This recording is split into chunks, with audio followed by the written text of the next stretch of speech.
حميد مجيد. اللهم بارك على محمد وعلى آل محمد كما باركت على إبراهيم وعلى آل إبراهيم إنك حميد مجيد. আপনারা সবাই কেমন আছেন? আলহামদুলিল্লাহ। আমাদেরকে ভালো রেখেছেন কে? আল্লাহর জন্য আমাদের অন্তরের গভীর থেকে প্রশংসা জ্ঞাপন করছি। আমরা সবাই পড়ি আলহামদুলিল্লাহ। দরুদ এবং সালাত পেশ করছি বিশ্ব নবী জনাবে মুহাম্মদুর রাসূলুল্লাহ সাল্লাল্লাহু আলাইহি ওয়াসাল্লামের প্রতি। সম্মানিত আজকের মাহফিলের সভাপতি সাহেব জনাব মাওলানা আব্দুর রহমান সাহেব, মুহাদ্দিস হুসাইনিয়া গহরপুর ও খতিব বালাগঞ্জ কেন্দ্রীয় জামে মসজিদ।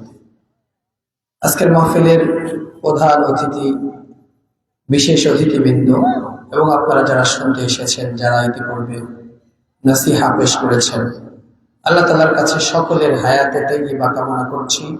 সকলের গুনাহ খাতার জন্য আল্লাহর দরবারে দরখাস্ত করছি, আল্লাহ যেন সবাইকে মাফ করে দেয়। আমরা বলি আমিন। খুবই সংক্ষিপ্ত সময় আমি আপনাদের সামনে পৃথিবীর এমন একজন মানুষের জীবন নিয়ে আলোচনা করার জন্য আজকে আমাকে দেওয়া হয়েছে, যেটা বটমলেস, তলাবিহীন। এর কোনো প্রশংসা করে শেষ করা যাবে না, এত প্রশংসা প্রাপ্য তিনি। তার চরিত্র সিরাতে মুস্তাফা সাল্লাল্লাহু আলাইহি ওয়াসাল্লাম 1 ঘন্টায় আলোচনা করে কোনো অংশই শেষ করা যাবে না।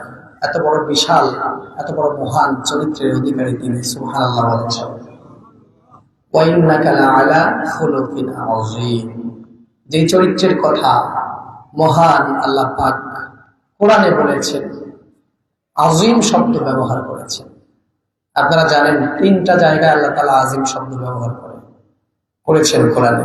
একটা হলো ইন্না জালজালাতাস সাআতি শাইউন আযীম, কিয়ামতের ভয়াবহতা বোঝানোর জন্য। কিয়ামত কত ভয়াবহ হবে সেইটা বোঝানোর ক্ষেত্রে আযীম শব্দ ব্যবহার করেছেন। আর আল্লাহ তাআলার নামের ক্ষেত্রে ব্যবহার করেছেন, বিশ্বনবী সাল্লাল্লাহু আলাইহি সাল্লামের নামের ক্ষেত্রে ব্যবহার করেছেন। তো যাই হোক, আমি বেশি ভূমিকা করব না। তিনি যা বলে গেছেন, যা করে গেছেন, তিনি যেমন ছিলেন, এই সব সিরাতে মুস্তাফা, সিরাতে রাসূলের মধ্যে আসে। ঠিক কিনা বলেন? আমরা এমন কিছু কথা নিয়ে আলোচনা করব, যেই কথাগুলো তিনি বলে গেছে, এটা আমাদের জন্য দুনিয়াতে কি কি উপকার আমরা তার কথা যদি মানি তাহলে আমরা পাবো। এই কিছু কথা নিয়ে আমরা, তার কিছু কাজ দিয়ে আমরা বিশ্লেষণ করবো ইনশাআল্লাহ বিইজনিল্লাহ। আল্লাহ রাসূল সাল্লাল্লাহু আলাইহি ওয়াসাল্লাম বলেছেন, লা তাকুমুস সাআতু হাত্তা ইয়াহশিরাল ফুরাতু আন জাবালিন মিন যাহাব। যতক্ষণ পর্যন্ত ফোরাত নদী থেকে একটা স্বর্ণের পাহাড় না বের হবে, ততক্ষণ পর্যন্ত কিয়ামত যিনি দিবেন না তিনি কে? আল্লাহ তাআলা ততক্ষণ কিয়ামত দিবেন না। এর মানে কিয়ামতের পূর্বে ফোরাত নদী থেকে একটা স্বর্ণের পাহাড় বের হবে, সেটার জন্য মানুষের মধ্যে যুদ্ধ লেগে যাবে, মালাহামা হবে। ওইটার জন্য সবাই মরিয়া হয়ে যাবে। যারা ওইটার জন্য চেষ্টা করবে, 100 জনের মধ্যে 99 জন মারা যাবে। এখন আল্লাহ রাসূলের ভবিষ্যৎবাণী সত্য কিনা আমাদের চোখের সামনে স্পষ্ট হয়ে গেছে। স্বর্ণের ভরি কত করে? এক ভরি স্বর্ণের দাম কত? স্বর্ণে হাতই দেওয়া যাচ্ছে না। একজন বলেছে স্বর্ণে হাতই দেওয়া যাচ্ছে না, এত দাম স্বর্ণের। এর থেকে বোঝা যাচ্ছে যে স্বর্ণের জন্য মানুষ জীবন দিবে। যে জিনিসের দাম বেশি ওইটার জন্যই তো মানুষ জীবন দিবে, তাই নাকি? কম দামি জিনিসের জন্য মানুষ লড়াই করবে? কম দামি জিনিসের জন্য মানুষ লড়াই করবে না, মারা যাবে না। আল্লাহর রাসূল সাল্লাল্লাহু আলাইহি ওয়াসাল্লাম বলেছেন, লা তাকুমুস সাআতু হাত্তা ইয়াহশিরাল ফুরাতু আন জাবালিন মিন যাহাব স্বর্ণের জন্য এমন যুদ্ধ শুরু হয়ে যাবে, ওই ফোরাত নদী থেকে স্বর্ণের যখন পাহাড় বের হবে, এই স্বর্ণের জন্য মানুষ সবাই চেষ্টা করবে যে স্বর্ণগুলোকে নিজের করে নেওয়ার জন্য।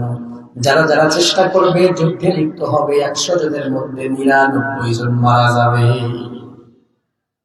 তিনি আরো বললেন, তোমরা যদি সেই সময় পৌঁছে যাও, যদি তোমরা সুযোগ পাও, স্বর্ণের টুকরা যদি হাতে পেয়ে যাও, স্বর্ণের পাহাড় যদি হাতে পেয়ে যাও, তোমরা ওইটাকে গ্রহণ করবে না। তোমাদের জন্য ওইটা আমি নিষেধ করে দিলাম, ওইটা শুধু কাফের মুশরিকদের জন্য, তোমাদের জন্য নয়। অচিরেই সেই সময় চলে আসবে। এটার ইঙ্গিত হলো বর্তমান স্বর্ণের দাম। যা ঘটছে পৃথিবীতে সবকিছুর সাথে বিশ্বনবী সাল্লাল্লাহু আলাইহি সাল্লাম সব কথা একটা কানেকশন আছে, একটা যোগাযোগ আছে।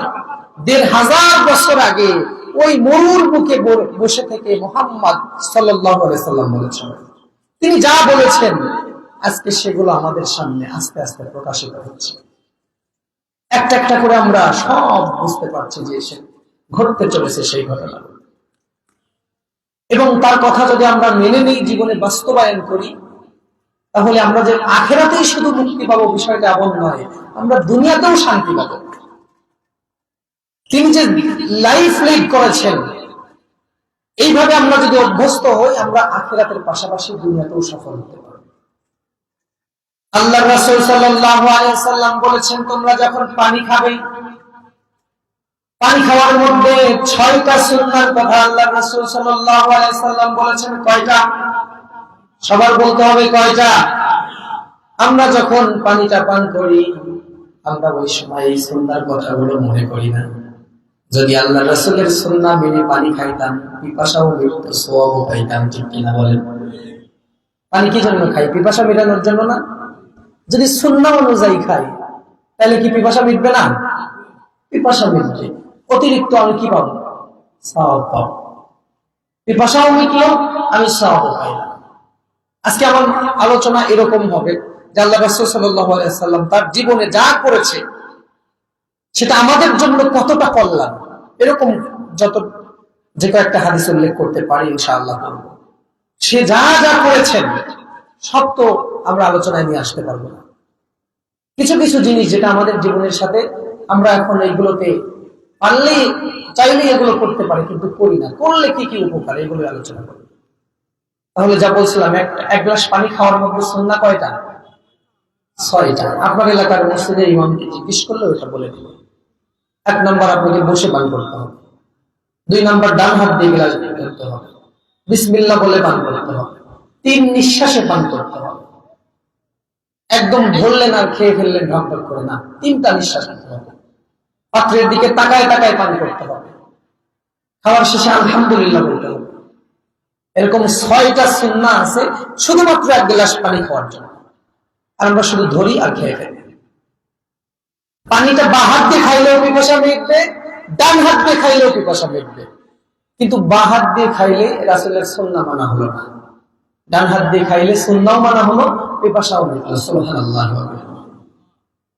এরপরে আপনি যখন টয়লেটে যাচ্ছেন, আপনার জরুরত সারার জন্য আপনি টয়লেটে যাচ্ছেন, আল্লাহর রাসূল সাল্লাল্লাহু আলাইহি ওয়াসাল্লাম যেভাবে শিখিয়েছেন, যদি বাঁ পা দিয়ে প্রবেশ করেন আর ডান পা দিয়ে বের হন, তাহলে জরুরত সারা হবে, আর আপনি সুন্নাহ মানার জন্য সওয়াব পাবেন। বলেন সুবহানাল্লাহ। আমাদের জীবনটা সুন্দর হয়ে যাবে আমরা তার সুন্নাহগুলো, তার কথাগুলো যদি মেনে নিই। সে যা বলেছেন নির্দ্বিধায়, নিঃসংকোচে আমরা যদি সব মেনে নিই, আমাদের দুনিয়াতেও কল্যাণ, আখিরাতেও আমাদের জন্য মুক্তি। শুরু করে